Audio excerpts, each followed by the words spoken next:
in books, like, librarians are usually, like, portrayed as old or with glass and stuff, she was nothing like that. She was really nice, and then her short hair, her red hair, she was really nice and pretty.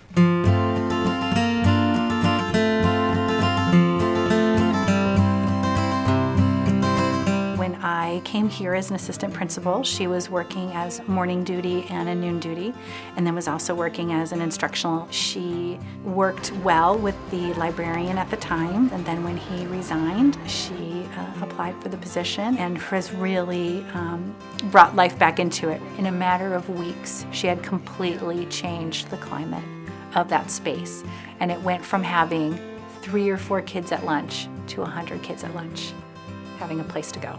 It makes a difference because the atmosphere, it's a good time instead of just like just being quiet and reading, but instead you can play games and you can read books while talking to your friends. I went in there the other day to ask her a question, and it was just chaos, but in a good way. The kids were doing arts and crafts, and they were playing board games, and they were, playing iPads, and it was loud. We want them to be able to communicate with each other, be able to work things out together, and if we're constantly telling them to be quiet, they won't be able to express themselves. I think we all learn in collaboration. We all learn through communication and working together. If they're doing a group project and they're trying to get things settled between themselves, they should be able to communicate with themselves. There are some situations in which us as kids, we can't fix it ourselves, but we need someone else to help us with it. For a student to be able to trust an adult is very crucial because there's not a lot of people out there that students could trust. There was actually this time that I was feeling a little stressed, and I went to her because I can trust her, and she helped me. When a kid knows that you care about them, they feel safer and they feel more of a connection.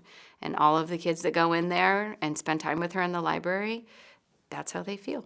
I think Mrs. Tapia is very good about helping our kids, is encouraging them to read for pleasure. That day of Dr. Seuss was so important to me because there is a lot of students that struggle with reading, and just to be able to share with them that, the books of Dr. Seuss and how fun Dr. Seuss books are. Sometimes we just have some students that are struggling to fit in maybe with their peers, and Maria will take them, kind of under her wing, and will give them a job or a task to help her in the library.